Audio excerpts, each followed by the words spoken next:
Welcome back to OPC Season 2. We are, of course, still into Week 1, heading into day number 3. I'm AVRL, joined with me tonight.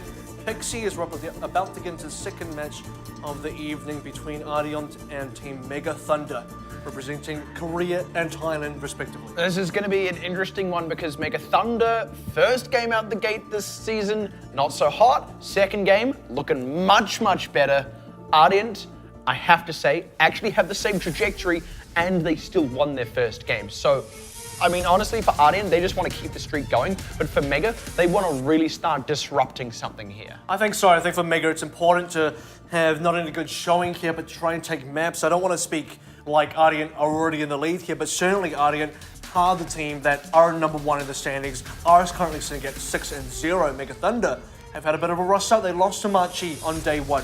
They got a win on day 2 against Hong Kong Attitude, and now tough opponents from Ardeont. And you see indeed the Mega roster, 7 members represented there, and I'll be interested as well to see what lineup they pull out. Yeah, they actually have 8 total. There's only 7 in the video, I was about to say, but I'll be interested to see what they're pulling out tonight. So far, we've tended to see them stick with T2Watt out on the tank. We've also had them running Moffat as their second DPS right now over NZNR. I wonder if that's going to stay the same. Because, look, NZNR is a great player in his own right, but I'll be honest, Moffat and Aputo together just seem to have meshed quite quickly this season. Yeah. And I wonder now where NZNR fits into the roster. And I also wonder if this is the right game to pull them out or whether they should just kind of stick with the beats that really played for them last night. You're absolutely right about that, because for Mega Thunder, you want to be bringing your A roster against Ardeont and just taking quickly a look at how the format works. Control, and then Hybrid, Assault, Escort, and then Hybrid again is the official map order. The home team, Ardeont, will get to pick maps 1, 3, and 5. That is the Control, Assault, and Hybrid. Mega will get to pick maps 2 and 4. That is the first Hybrid, and then the Escort. And any team that picks a map will also pick the starting side as well. So for Mega Thunder, going back to the roster talk just a little bit, we are asking, we are currently Rocket and NZNR, certainly because they are the 2 players so far this weekend that have been sitting on the bench. But the other thing to consider is this is now the hardest team for Mega so far this weekend. Absolutely. And you definitely want to be pulling out all the stops for this. Yeah, look, I mean, you want to go down 3-1 if you have to lose it, right? Like that's the minimum requirement. You want to be able to show, look, we can best these guys, at least in some capacity. And yeah, I absolutely agree. I want to go back to that thing of you know, just honestly running with the same lineup. The other thing that we have to consider here as well, a factor for these guys last season as Fireball, when they were only 6 members, when they were a little bit more restricted in their flexibility, they actually struggled a little bit for that. They were stuck on some very particular kind of roles because of what certain players could and couldn't play. And Rocket, unfortunately, was one of those players that limited what they could do. He was a good player. I mean, look, he still is. Like I say was like he's dead or something. No, he's fine. Rocket's alive. But he did unfortunately limit their flexibility. Now, they've got this hyper flexibility of this 8-man roster, but they don't actually need to use it. Certainly not yet, and certainly there are other benefits to having an 8-man roster. You know, someone falls sick one day, and you know, a more realistic situation, which is in terms of variety and practice. Now, before we talk a little bit more about Mega Thunder, we're going to get to Ardeont first, because this is the team from Korea that had a smooth cruise through that OPC Season 2 qualifying. Didn't drop a single map. Now into Season 2, still haven't dropped a map. Now in day 1, they had an interesting game because they went up against Hong Kong Attitude, and Hong Kong Attitude had a very competitive showing. Now the post-match interview that Jeff gave from Ardeont from that was, don't take this as our final form. Don't think that this is all that we have to show. And certainly when Ardeont came out on day 2, they had a much stronger showing against Liberal Supreme, the Ardeont that we're used to seeing. And there he is, Jeff, now on your screen. Yeah, and a man of few words in that interview as well, and indeed in his name, a name of few letters. But also, this isn't quite that same Ardeont that qualified. They are missing Dayfly and Thorncut, who were both dropped from the team to be replaced by, if I'm not mistaken, a sub and a new player. And the new player is just sort of a bit of a kind of up-and-coming hot shot. There's a lot of questions in that regard, but really most of them have been answered, and actually this really just looks like the same Ardeont. It really does. It feels like the same Ardeont, right? Because the core is intact. You still got DMB, you still got Erster, Animo on the captain role. That's what's really important by the way, about this team. This is T2Watt V3. He's actually not gone up a version in the off-season. No, I actually asked him. He hasn't become V4 just yet. I actually spoke to T2Watt very briefly, and I asked him, like, what's with the V thing? Are you going to go to V4 soon? He says, wait till next year. So next year you're going to see Titawat V. No, I'm serious. He said wait till next year. So Titawat version 4, that's when you're going to see him. Yeah, so like much like Ardeont, like this isn't even his final form. He's just going to spend a little bit longer in development. In fact, if you're Titawat right now, you're hoping you make it to Titawat V23 or something like that. Yeah, oh, ideally. Yeah, right. I mean, that is a lot of years, though. It is. You're like 50 years old, you're an Overwatch pro still, and you're like Titawat 35. Like. So many iterations of that. If you're a program, you got 23 iterations of it. You're doing pretty good. I like to think actually Titawat is a robot programmed by the rest of the team. Like that's why he took quite a while to come out in season 1. Was actually they kind of had to finish writing the code, and they finally got him able to roll it out. All right, we're using the Titawat. Well, I guess it's an interesting time to go into history there because the real reason was that he had some. He was originally meant to come out to Taiwan, and I think there might have been a reason where he might have still been underage, and he's currently still 16 to my knowledge. Maybe he was 15 at the time. I think there might have been some issue with leaving the country and getting into Taiwan, or maybe something with his family as well that he had to leave behind. So the idea was to start the roster with Titawat because he was a part of the original Thailand roster before they got picked up by Fireball, and then he could only join them partway through. And ever since then, Fireball looked like they were on a roll, and now as a part of Mega, they look like they're doing even better. Yeah, exactly. I mean, even before Titawat came in, they actually had started to make some real big improvements. They are actually a team who had a very consistent trajectory of improvement. We saw that right from the word go. They were very good at identifying the things that were wrong, and at the very start of season 1, there were some major things going wrong in the Fireball squad, just in terms of their execution. And we did joke about the Apudo show because he really was this absolute shining star among it all. And it isn't to say that the other players were bad, because look, this is the same players. They're clearly not bad, but there were things that were just going wrong with the communication, with the execution, and they addressed them all, and they fixed them all, and they started looking better and better and better. They brought in Titawat, and it was like dynamite. It was just that extra little push, and now they're back again, like you said, the 8-man roster, and it's like every single time you see them, they just look like this whole new squad. They're this team that may just be, excuse the pun with Fireball, a bit of a slow burner, but I feel like they are going to be blazing for a very, very long time. The ceiling for these guys feels almost infinite. We want to talk about Fireball, we want to talk about burning. Ardeont is definitely the embodiment of that. It's even in their logo.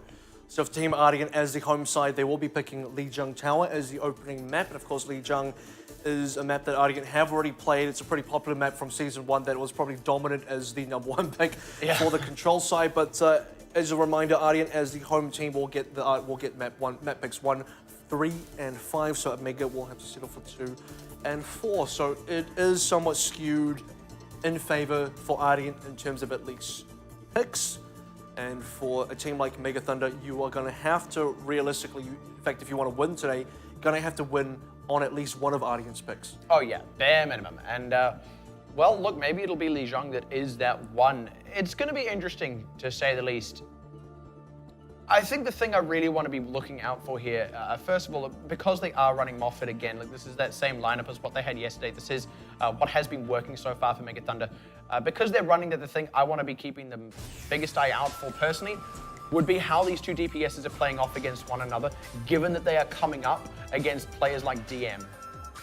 Absolutely, and DM's only one part of that equation, because if you watch any of yesterday's matches, if you've seen the weekend so far, if you know anything about Ardeont, there's a guy on the team called Erster who is probably quite an obvious choice, but currently the standout DPS player, not just on his team, but of the whole OPC, and I think that's a big statement to make. Yeah. But I also think it wouldn't be an inaccurate one to make, because Erster has been an absolute monster. We think about Shylin, we talk about Shylin as a big player for his team. He certainly is that, but Erster on one of the best teams in the competition, and then as the top DPS player of one of the top teams, and that's something to behold. And that's the thing, we can speculate whether Shylin may just be the best player in this tournament, but at the end of the day, we had that same speculation about Erster, and Erster's team did beat Shylin's team, so look, make of that what you will. In any case, expect good things about Erster, and like I was saying as well, let's see now if Opudo and Moffat, this sort of brand new dynamite duo, are really up to snuff here. You want to see a good Doomfist, you're about to see one, because Erster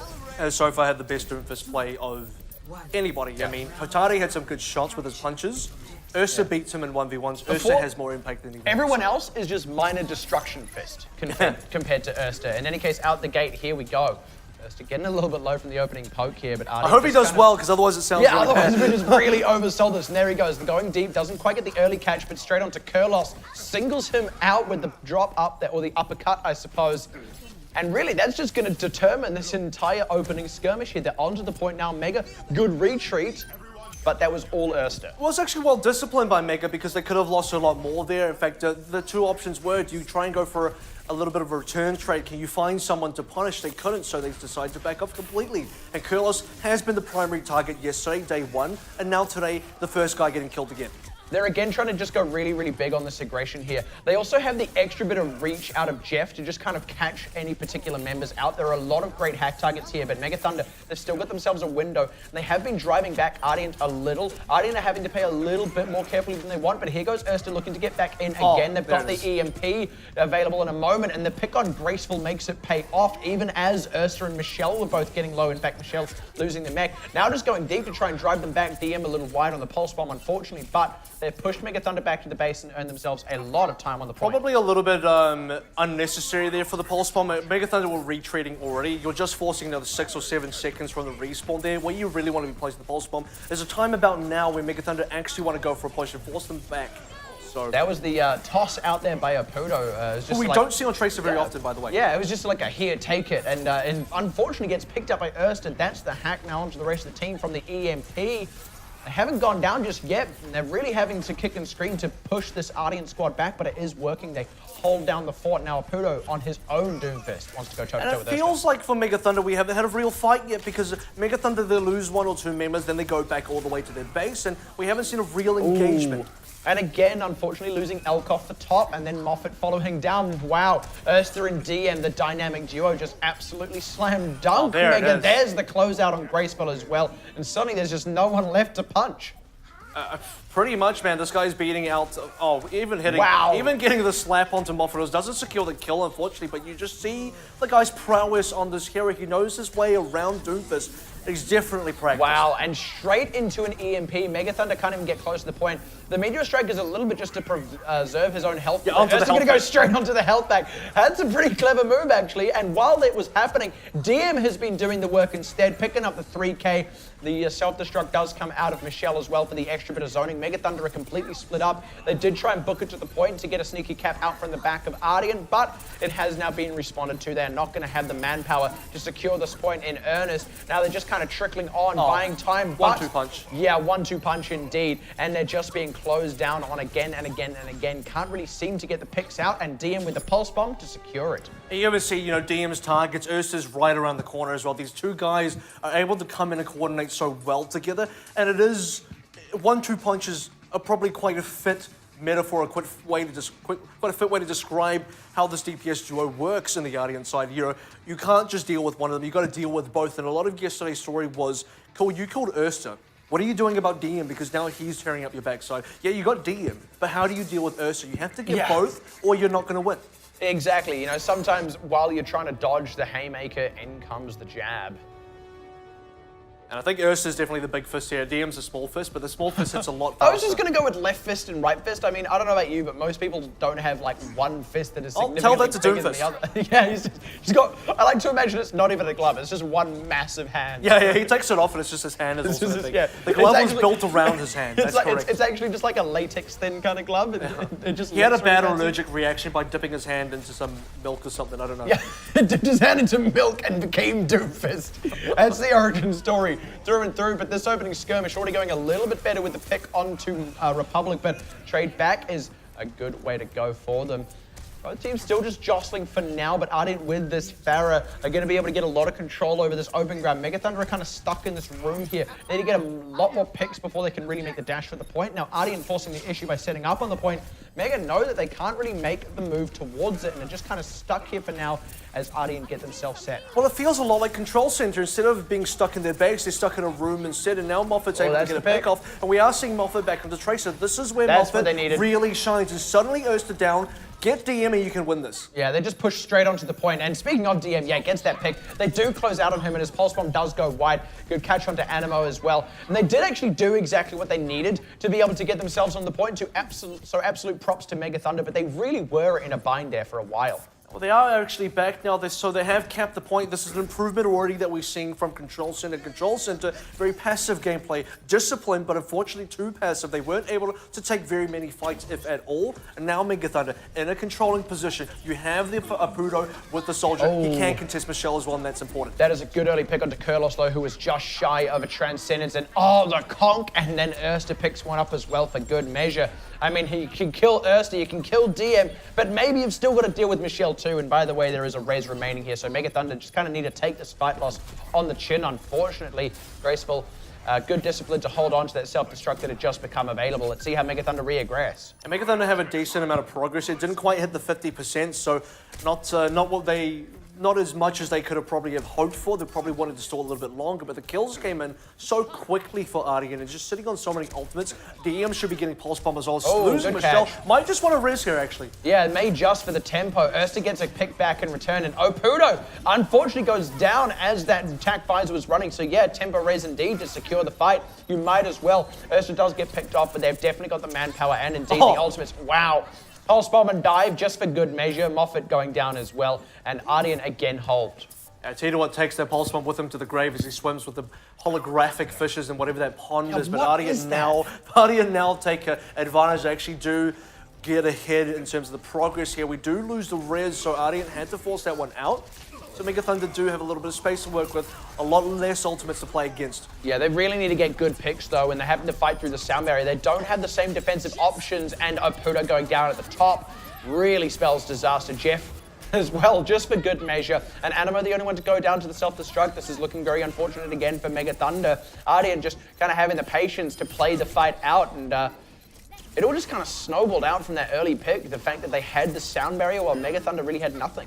They got a cap out of this because Ardeont still got they're still getting a lot of progress. They were probably a little bit too slow to get the objective there. They got the necessary kills. They got 3 of the team of Ardeont. No healers. Erster was solo, got knocked off the map. That's when you really start to get the cap over. Ardeont sitting on what is that, 86%, so they're so close to winning this. Mega Thunder can't afford to lose any more fights. They can't make any more mistakes. Yeah, they are getting close to those key defensive ultimates, and they need to get them up quick smart before anyone goes down. Going wide on the pulse bomb is Moffat, and DM about to get his own. Erster as well going sky high with the meteor strike.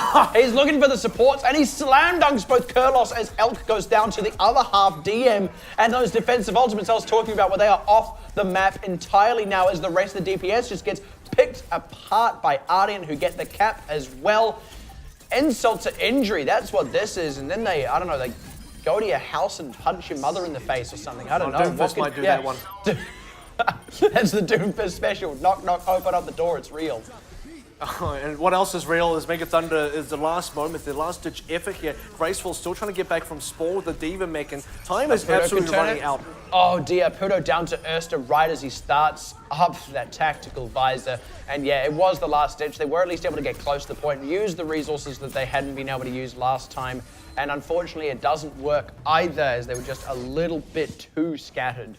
I think you got to be proud of that series if you're Ardeont so far. A couple of misfires on Gardens, but nothing too major, nothing that really cost yourselves too much. I guess the only thing is maybe losing Michelle in that solo death, which, you know, you had to get a solo res. Probably not what you want. You didn't really want to solo res one guy, but you'll do it if you have to. You probably look for a little bit more value out of that res if you could. Then losing the res, that's when, you know, Mega Thunder were able to find a hole in that sort of defense, a hole in the composition for Ardeont, get themselves a cap through. They got themselves 40-something% there, but just weren't able to hold up, because as soon as DM and Erster came back, that's when they came back in full force. And Erster, very few times you really caught him out, and the guy has now had a bit of a trend where he's not afraid of just using Meteor Strike to keep himself alive, landing on top of the health pack. That's his primary sort of concern there. He's not even really looking for kills, he just wants to heal up. There was something I kind of want to highlight on the Mega Thunder side there as well. On the first map, and you touched on this, Apuda was playing the Tracer. We really don't see that happen very often. And Moffat was actually out the gate on McCree. They ended up swapping these around a little bit as Apuda went onto the Doomfist, etc., etc. On Gardens, they just went out the gate with Moffat on Tracer, which is what they've tended to do so far as well.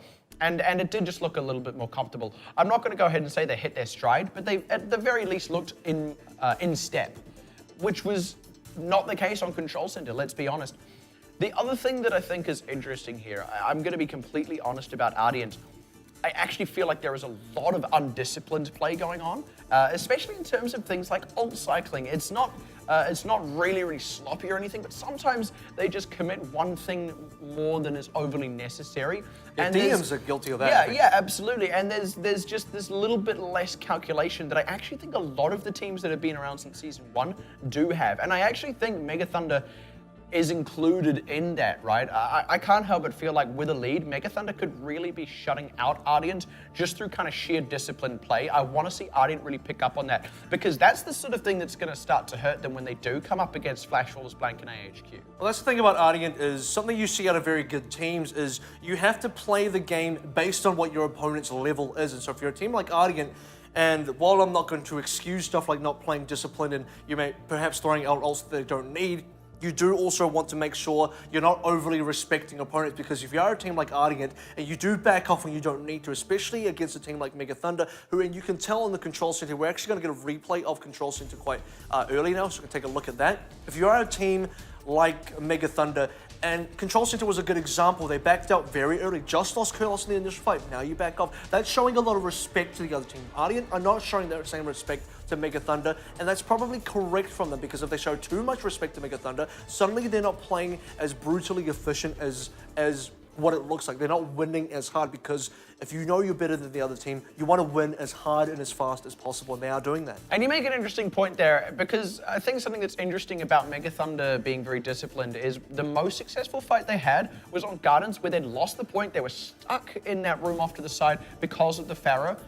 They had no choice but to go. They couldn't back off. They couldn't do any of those things that are giving the other team respect. When they just had to go, they actually did very, very well. And it's exactly what you were just saying, but it's on the other side. It's actually a very direct example of what can go wrong, where you kind of over-respect the team. Okay, we lost Kurlos. We don't feel like we can get a pick in response. Let's back off. Sure, you're safe. Sure, you don't give up more ult charge, but you do give up the point. You essentially give them what they're wanting in terms of winning the fight. It's just not as hard one. And maybe you actually would have been better off just kind of matching them blow for blow.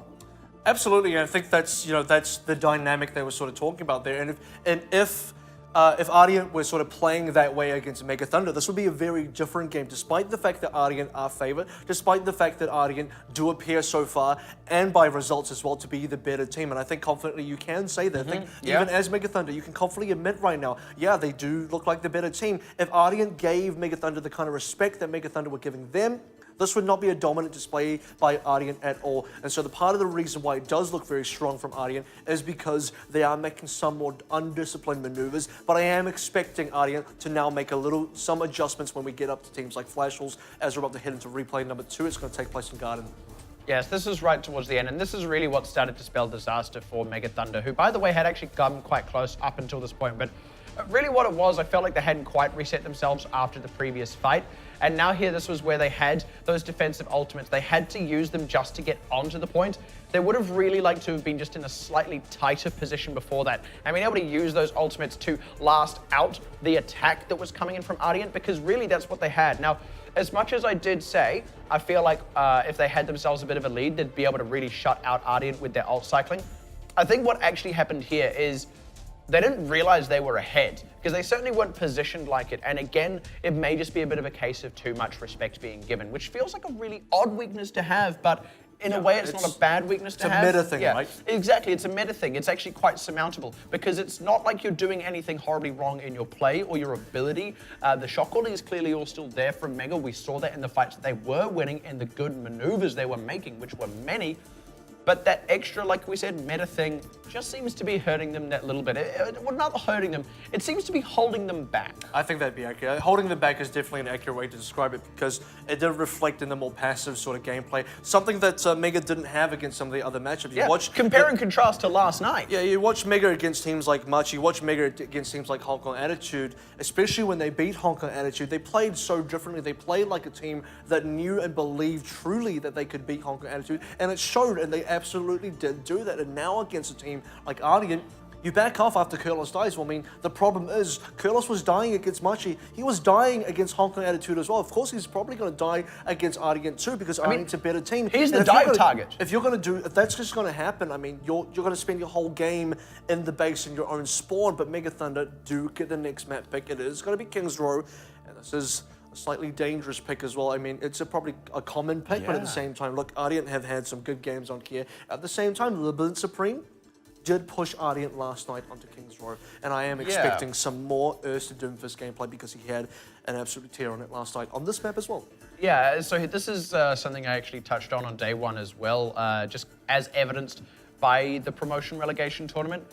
King's Row is normally a neutral territory kind of map. It's like Lijiang Tower, really. You know, it is the Lijiang Tower of hybrid, in fact, unless you're Ardeont. This is an Ardeont map when Ardeont are playing it. They really do just, at least so far, seem to be that little bit better than most teams on King's Row. This is a map they pick because they feel that they are better than you on it, not because they just want to go to neutral territory, right? Whereas a lot of teams have this neutral territory, and then they'll have something like Numbani or Hollywood that is their that is the kind of that ace up the sleeve. You know, we're going to take you to this map because we're better on it kind of situation, and that's actually really scary for a lot of these teams. It could actually just be right now that Mega Thunder are going to King's Row because they kind of have to, because they do need to go to what is at the very least neutral territory for them, so that they aren't going to something that carries potentially more risk. Something else to remember as well, Ursa is, in my opinion, not even on his best pick. His best pick so far has been the Genji. And when he brings the Genji out, that's truly deadly. But his Doomfist has been pretty fantastic. You're not even past the Doomfist yet. You haven't even seen this guy's final form, which is the Genji. And that's a bit of a problem. Because his final form is a hybrid of Genji and Doomfist. So what actually happens is, when he pulls out the Dragon Blade, it's actually just a fist he's swinging as the blade. I was just thinking like it's Doomfist, but like his gun shoots the like mini Genji blade. Oh yeah. And yeah.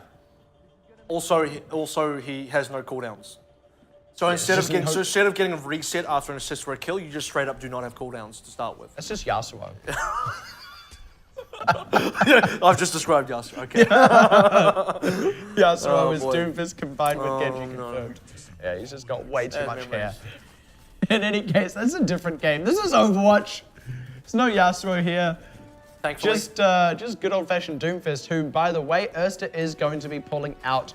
Mega Thunder have opted for the defense first, going to be running good old long gun, short gun Moffat on that Tracer. Nothing too spicy. Yeah, this is definitely what I want to see out of Mega Thunder because they've tried to put Puro on Tracer. He's probably not a bad Tracer, but I think Moffat has been that Tracer guy on the team, and you want to make sure your best Tracer play is playing him. Early duel though. Yeah, early duel indeed, and unfortunately Moffat coming out the worst for it, Republic running him down. And that was actually all down to DM taking the health pack when he'd only lost like 10 health, because it meant that Moffat couldn't retreat to that. Graceful losing the mech as well. This is very unfortunate on the defense because there's now very little to protect the few backliners they have still alive. And now Ursa, if he can stay alive, which indeed he can start to really harass these healers if they don't retreat quick smart. They do indeed retreat quick smart, but that means they see the cap in spectacular time, Ardeont. Yeah, so we talk about the respect given again, and I think for Mega Thunder, they are also playing, I guess, the respect game accordingly to the level of their opponents, which what is a dive. Very high. And even if you do, we're seeing it right now, you fall out very early. They fell out with 4 members, got themselves all the way back behind the second cap, and still they lose 2 additional members. Curler still couldn't get out of the way. Titawat couldn't get out of the way. And Moffat, that first pick, it looked like a 1v1 duel. No, Ardeont actually came with 2 additional members, including Ursa, cleaned up Moffat, got that initial pick off. Graceful couldn't last any longer. By the way, you can't help but wonder when Mega Thunder are going to draw the line in the sand, right? They're retreated all the way back to beyond second point. DM and Republic, nobody else dived that team. That's 2-on-6, but because Mega Thunder weren't in the right position, it paid off, and now they've gained even more ground here. Ardeont with that successful dive, but Michelle already picking off Titawat could mean they just start to motor on through for this last bit. Honestly, Mega might not be able to go for another defense before second point cap with how this has gone. Graceful just barely getting a pick through on Jeff, but that's looking like all Mega Thunder are going to walk away from this one with. And the best part for Ardeont is they're actually building up ultimates while they're moving on. Notice that they haven't really used anything yet. I think DM has thrown out a pulse bomb, but already sitting at 50%. So all of this free ground that they're getting after the first cap, no ultimates used. Streets phase, no ultimates used. Not even seeing a defense here. Now finally Moffat goes into Storm Cloud, and they are going to commit now. They have to commit, but they are committing onto a vastly superior Ardeont ultimate lineup here. They already lose Titawat and Elk to nothing being committed except for the sound barrier. Actually, the Meteor Strike was thrown in there as well, but in any case, the cleanup is now here, and that is great ult cycling out of Ardeont. Look, if I was saying they were a little bit undisciplined before, that was extremely efficient.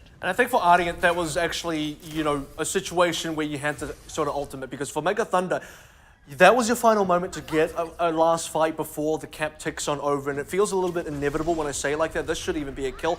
Pulse Bomb actually misses, but to actually get two ultimates out of Ardeont in the first place is actually good for Mega Thunder, who now have something to use. They do force another one. They actually forced that one out of Jeff, but they did commit their own out of Kurlos. Graceful out on the Zarya as well, unfortunately goes down. Just Republic being so disciplined on these dives here. He really knows his limits, knew he had the ultimate to stay safe, and now Apudo is just kind of fighting less than nothing.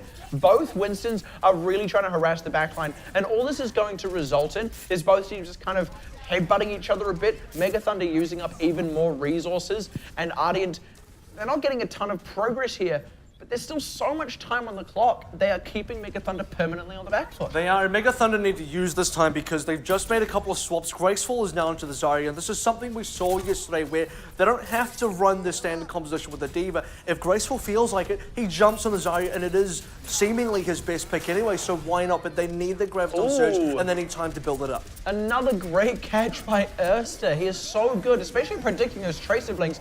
As the sound barrier out for both, but Mega Thunder taking tons of damage even through that. Self-destruct didn't do that for you. Jeff even closing out a tank, why not? Republic, again, disciplined on the dive, looking to chase down Apudo, who's really just got nowhere to run. I mean, Winston on the one hand and Doomfist on the other. That's the punch indeed, and no one is on the payload of the few Mega Thunder members alive.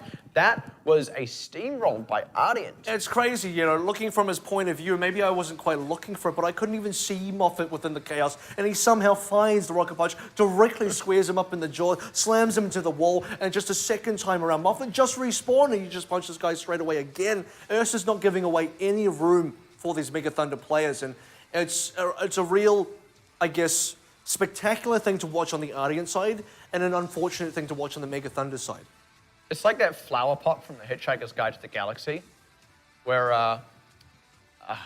okay, it's gonna be really weird, right? But all right, I'm buckling in. For those of you who saw the movie, you probably don't quite get this, but in the books, that is a character who is a recurring character who reincarnates, and in every single life is killed by accident by Arthur Dent. That's what Moffat is to Erster right now. Every time he respawns, he just seems to die to Erster. He'll just be like trying to do his thing, and then he just blinks in front of a fist, and suddenly he's dead. It just sounds like Erster versus everyone in the OPC. Yeah, like Erster's not even targeting him, it's just by accident. Replace Moffat with like any name, and that would probably be accurate at this stage so far. By the way, is it me, or does King's Row look way spookier all of a sudden? A tad darker. Yeah, it just looks like... Is this Halloween? Gothic King's Row? Halloween King's Row. I mean, Jeff from the Ardeont team is here, so maybe he did something to the code of the game. Is this like an Easter egg? Is this like the dancing robot, and then suddenly the lights are going to go back up? And yeah, I don't know.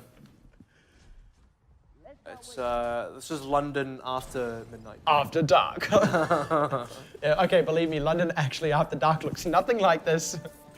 There is a lot more chaps. There's nowhere you go in London, like the city London. I'm just guessing it. You've actually been there, I guess, but where there's just no one around. Well, yeah, that's most cities. Like here in New Zealand, I mean, all of our cities are so tiny, we don't really have that same thing. But yeah, like that's most cities. Apudo, his Genji, we know his Genji from Season 1, and it was one of the most impressive Genjis from Season 1. He definitely stuck onto that pick a lot, so it does look like Mega Thunder are trying a lot of different things here. They're still trying to feel their way through this Ardeont team and find out what actually works. And speaking of what works, they do at least get the trade kill onto Erster here, so they can, excuse the pun, punch through this one a little bit, especially just keeping Apudo alive. Excuse the punch. Yeah, hey, yo. Finally goes down, and unfortunately they don't quite get that third. They don't quite get any further members closed out. And again, they're just kind of backing it up a little bit. They are just trying to route out DM, so that is what part of that move is, but it does feel like too much respect is being given when they actually could have just kept on the pressure. Absolutely, and this is good now. They are able to pick up DM, so this is now the opening. One half of the DM Ursa combo does go down. In fact, Ursa changes to Soldier, so we're not going to see those and he rocket dies punches, on Soldier. Yep. This is what Apudo needs to be doing. They do lose Kurlos here. Oh dear, losing T1 as well. They get the trade kill in for this one though, and they really need to just pile on the aggression here. They need to not back up, they need to not give respect, because they can keep pushing this one through, and definitely need to before DM goes down. Moffat getting the pulse bomb kill is big for that. He does lose his life, but they're keeping up the pressure. He is indeed still in this. They are just shy of that third as well. That is heartbreaking. All right, have they got it? They have got it. Sorry, I was looking at the 0 meters. I thought it was percentage for some reason. Yeah, you'd like the third meter to sort of just light up or something where you know you've got it. But either way, Ardeont, they do manage to hold on for the time being. Voice comes over. 1/3 captured. Ultimates do start to come online for this team as well. And you do actually start to think, you know, Erster on the Soldier, he's been good on every single pick, but man, his Doomfist is what's been killing Mega Thunder so far. It's almost like Ardeont are giving Mega Thunder a little bit of room to play with the fact that Erster is now on Soldier. Like self-handicap. No, it's certainly not that. I actually think he did actually get picked very early, and I think actually Mega Thunder have started to read how Ardeont are using this Doomfist, so it was just well reacted to. And Ardeont kind of feel they need to change things up, but they also don't need to change up anything DM's doing because the Hunter Killer is going so well. There's Apudo starting to shine though. This is what he needs to be doing. Needs to get some resets in, and there he goes on to Animo as well. Looking to absolutely destroy the remaining members of Ardeont if he can so help it. DM and Erster trying to pull their weight, but Michelle, nice and Republic about to run out of health bar, but they're just barely keeping this one alive. Ardeont with a few more picks. Mega Thunder looking to close the door on that. Even as Apudo goes down, as T2 takes out his counterpart, that will result in a cap. They have it underway. And now Mega Thunder are definitely into action. Ardeont are actually starting to fall out of options. In fact, Erster says, let's duel. Let's get into this 1v1 Apudo. And Erster, we talked about his Genji already. And Apudo's been definitely carrying the weight with the Genji. We've been waiting to see Mega Thunder pull out something to really throw Ardeont off. And that does look like Apudo on the Genji so far. This has been very effective, but Erster wants to put a stop to it right now. There's a lot of ult charge to catch up on, and actually one thing Mega Thunder really have going in their favor here is they are way ahead in terms of the ultimates right now. They have some good ones they can cycle. Ardeont only really have the nano boost, but Kurlos going down at the top of this is a little unfortunate for Mega. They need to get some weight pulled with any of these remaining members, but losing T2 as well means Ardeont just kind of get to take that one for free, yeah. So, you know, and again, for Mega Thunder, unfortunately, no ability to try and get the counter trades, and it's a little bit of a shame because you do have ultimates starting to come online that will help you with that. You're actually ahead of Ardeont. You're economically in a much better spot. This is the time now for Mega to get aggressive. This is the time now to stop giving Ardeont so much room to play with and start dominating them like they have done to you. Well, there's the self-destruct to try and open it up. They do catch DM, but again, they're just too lean on members, unfortunately. And Ardeont, again, are just kind of able to keep on the aggression. Mega don't really seem to know how to react to this. They don't know how, like, they don't seem to be willing to give space and re-aggress. They're only willing to attack and then lose a member and then fully retreat. It does seem a little bit black and white so far for all this teams in terms of their play style. There isn't Some of us don't see the world through that lens. There isn't that sort of grey area in between, I guess, where, you know, there is the option to say, okay, we lost a member. Where can we find that counter trade and continue this maybe in a 5v5? Maybe we can get an advantage here, 5v4. Are we hitting ultimates? That's something that they can do. And unfortunately, right now, they are behind in ultimates, and Erster wants to play. Yeah, very disciplined by Ardeont to give themselves the space to make this play sound barrier forced out so that Erster can keep it up. But Mega are actually reacting to it well. They have also been disciplined and given the space, and now there's only Michelle's self-destruct left to fight through. Now they can come back in with their own sound barrier, and indeed they do. Onto the back line, straight on through Payload Who. They split them up from the tank. Trading Kurlos for Republic is not too bad here, actually, because they can now get back on the payload as they pick off Erster, who is a little bit out alone. Deflect from Apudo just to keep himself alive against DM. Yeah, DM is way deep on this one. They should be able to get themselves onto the payload here. They really just need to finish off a couple of members. They're not really being super disciplined in getting back on the payload, but they are getting it underway. Very slowly though, and Ardeont now have control again, so while we had some movement onto the payload, Mega Thunder did back off again, losing Apudo. Definitely signaled that Kurlos went down quite early as well, did give the trade onto Republic like you said, so it was something they could play with, and this is now the Mega Thunder where we're seeing where you don't just back off after losing one member, you do try and go for this trades, and they are getting the trades. In fact, Erster went down. Oh, one clips. That is a great way to start there. And now again, the aggression as Moffat gets picked off, and this is the Mega Thunder that goes into full retreat. The Pulse Bomb does unfortunately go wide for DM. They don't get the big closeout there, which means Mega Thunder will have time for another push. And that's probably the only real complaint I have about DM. Everything else he's been doing is great. Good coordination with Erster, good aim overall. You see the one clip of the Kurlos straight from the back, but the guy misses Pulse Bombs. He's no Kant from Machi, who has about like an 80 to 90% stick rate onto Pulse Bomb, or kill rate onto Pulse Bombs. DM just doesn't have that, and that's the only thing he's missing as a Tracer player. All right, Mega Thunder coming in with an almost full run of ultimates. If they can't make it work now, they may just never work for them at all. coming around the side as well. A nice maneuver to try and cut off Ardeont. They're looking to get onto the back line here, Apudo, but he's bumped off by the D.Va. Now he has to go all the way back around again as the team is starting to exhaust their resources. The self-destruct's being thrown into the mix as DM is the only one to pick up a kill so far. T2 are trying to hold on to their health pool, but what they really need is for the DPS to pull some weight, and it's just not happening as DM is continuing to run circles around them. Slicing up now is Ursa. 3K already for DM. Ursa is really just kind of picking up the remains. He only gets one, but they don't really need much more than that. T2 did use the ultimate in the end, but they just get beaten back, and unfortunately, all the aggressive ultimates from Mega Thunder dealt with so easily by Ardeont.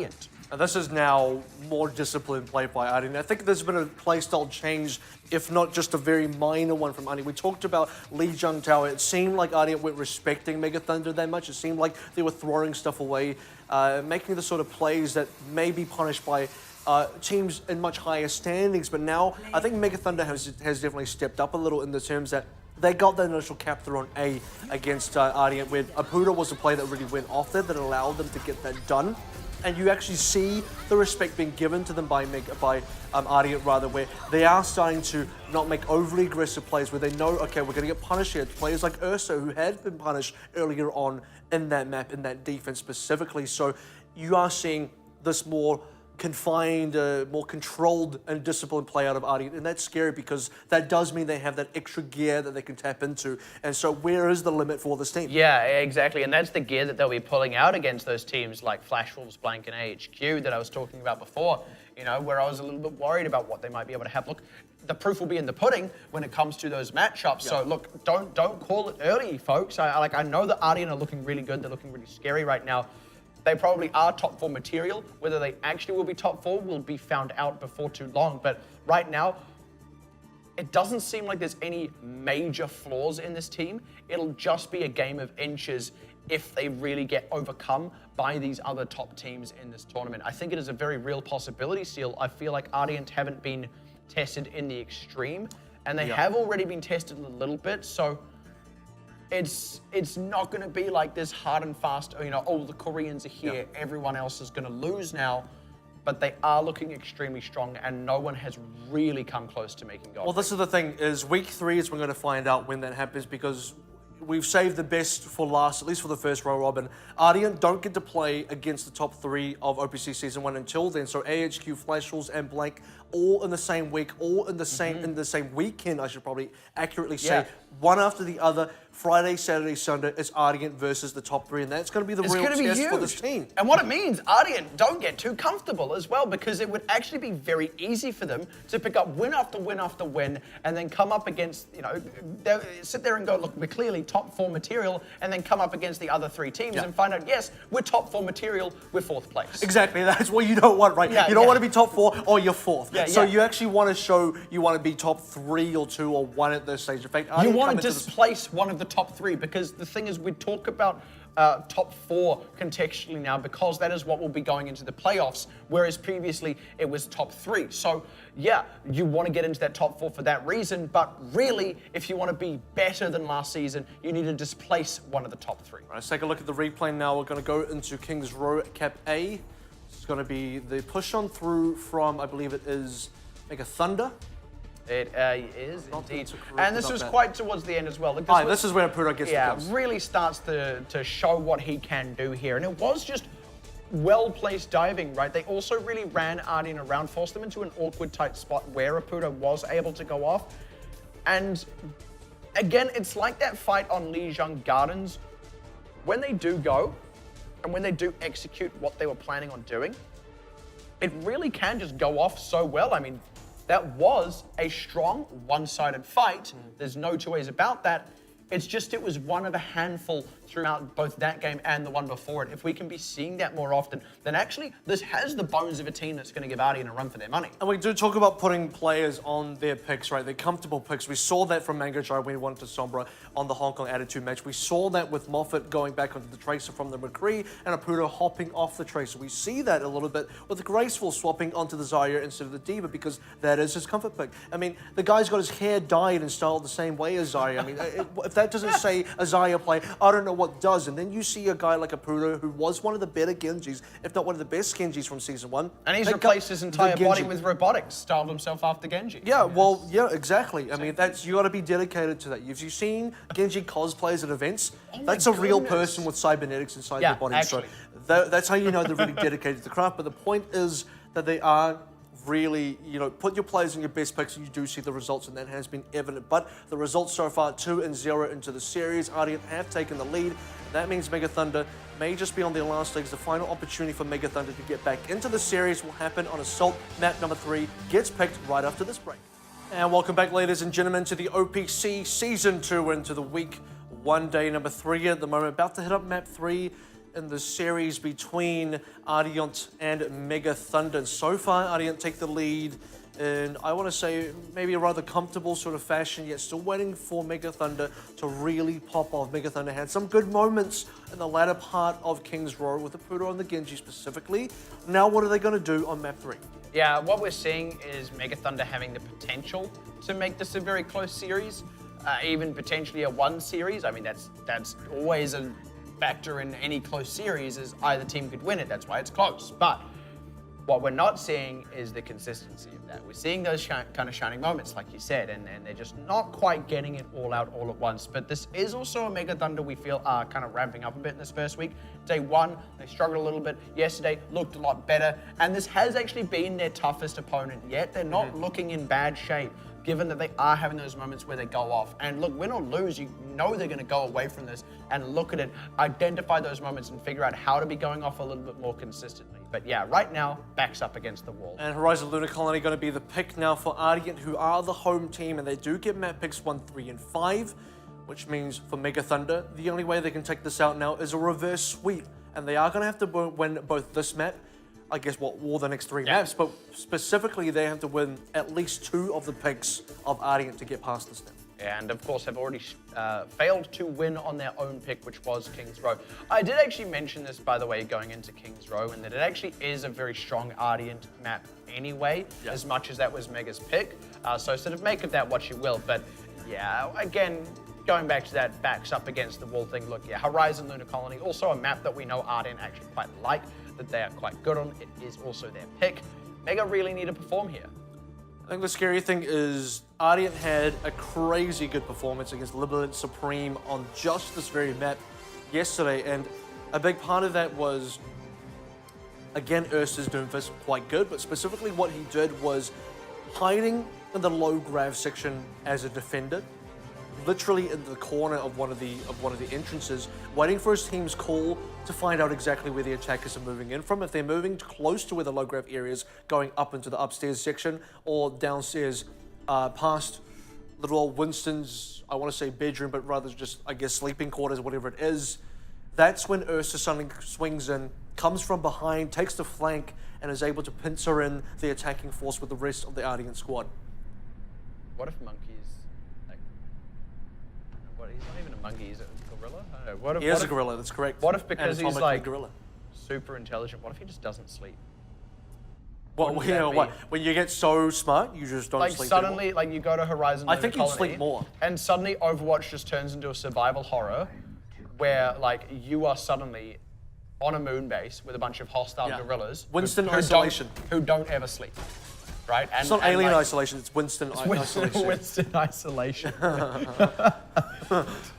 I'm just imagining in VR. I'm just imagining like that final scene from the original Alien movie. Only like it's actually just Winston. Like and not even comes around the corner. Baby Winston. She comes around the corner and the mech comes face to face with a baby gorilla.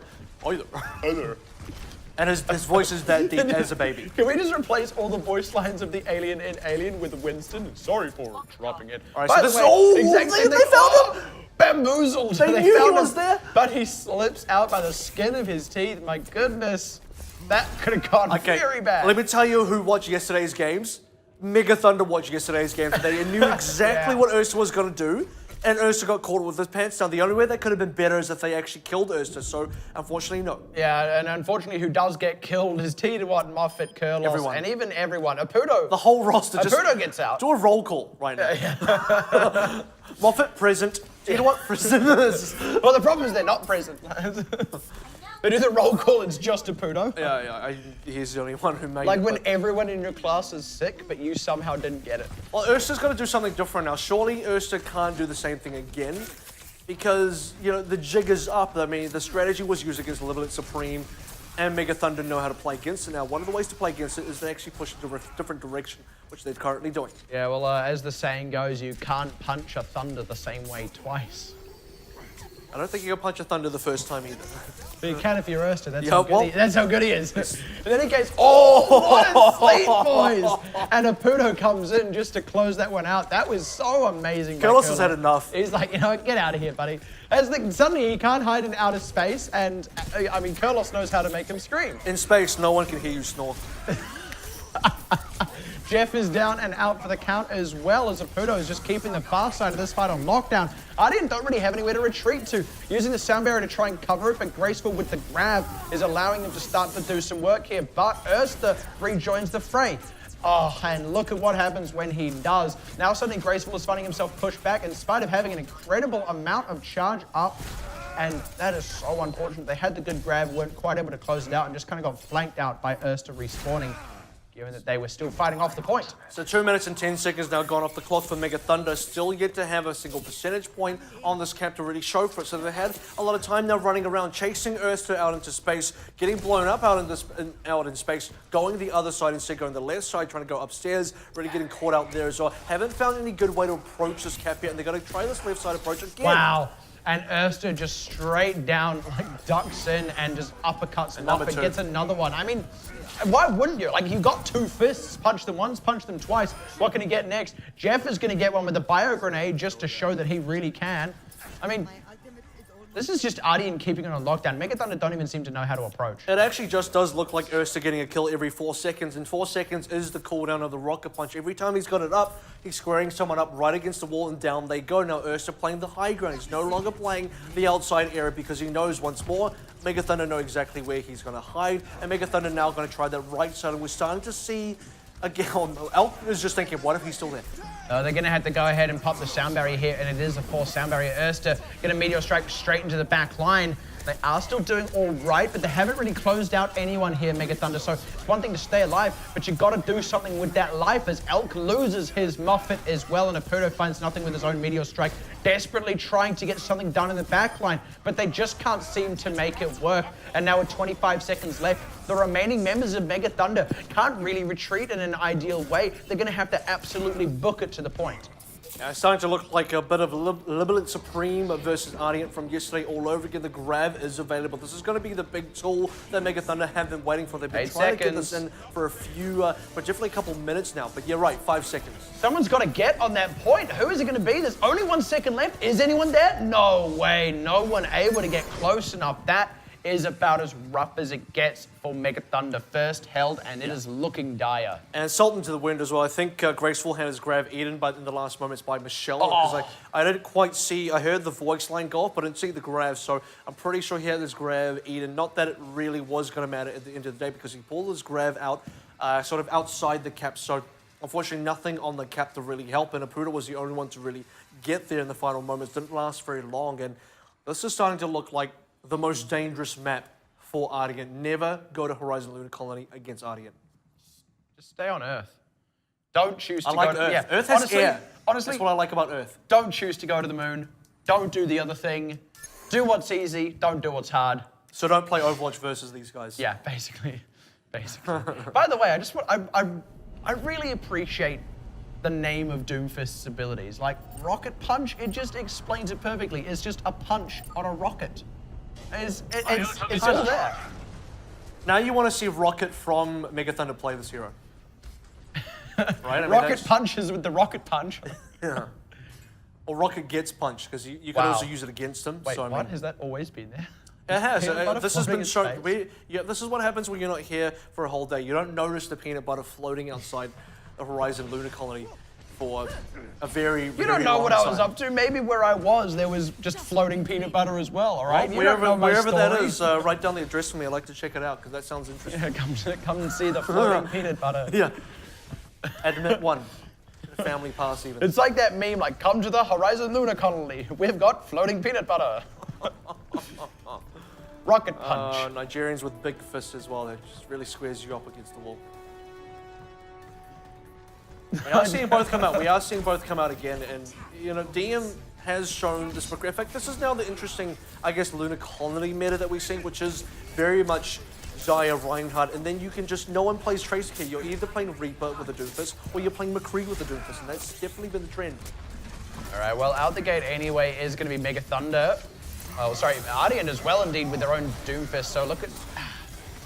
This is actually a bit of a tricky push by Ardeont. They're having a hard time breaking this top part here. TDWAT just staying very disciplined.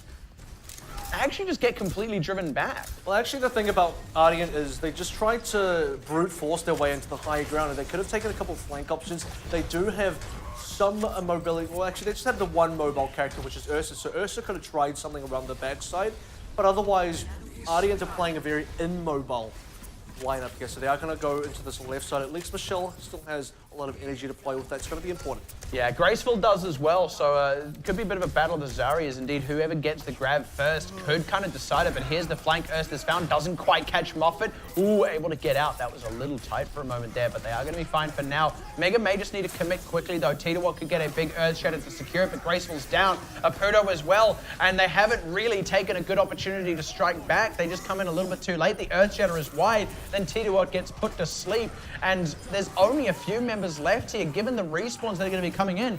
It's almost done. Yeah, nice and quick, no sweat on their brow. Wow. And that right. That's on their brow. Wow. Just Owen Wow. Wilson. Wow.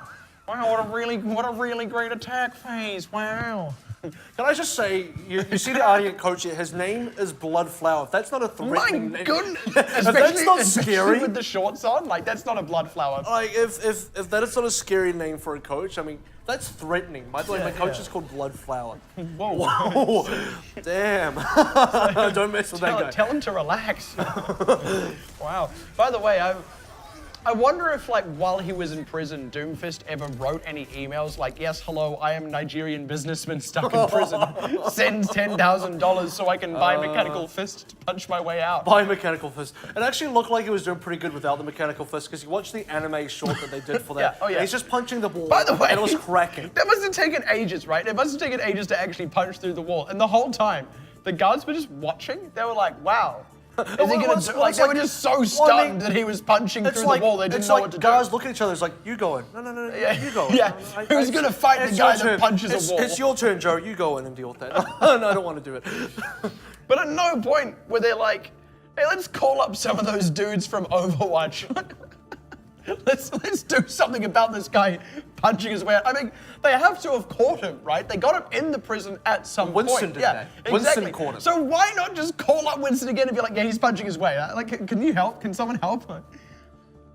I don't know. They just kind of let him go. I mean, credit to the guy, he punched his way through a concrete wall, but also no one really stopped him. Like, I'm just gonna say, like, if I was in prison, I'm sure over like a number of years, I could slowly punch my way through a concrete wall. It would take a very long time. Yeah, your fist would break before the wall, but hey. Well, I don't know. Would it?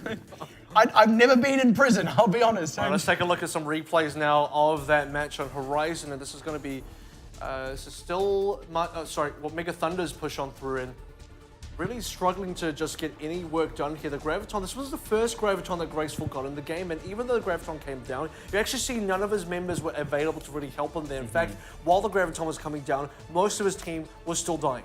And the reason for that really was Apudo was dead. TDWAT had also been picked off.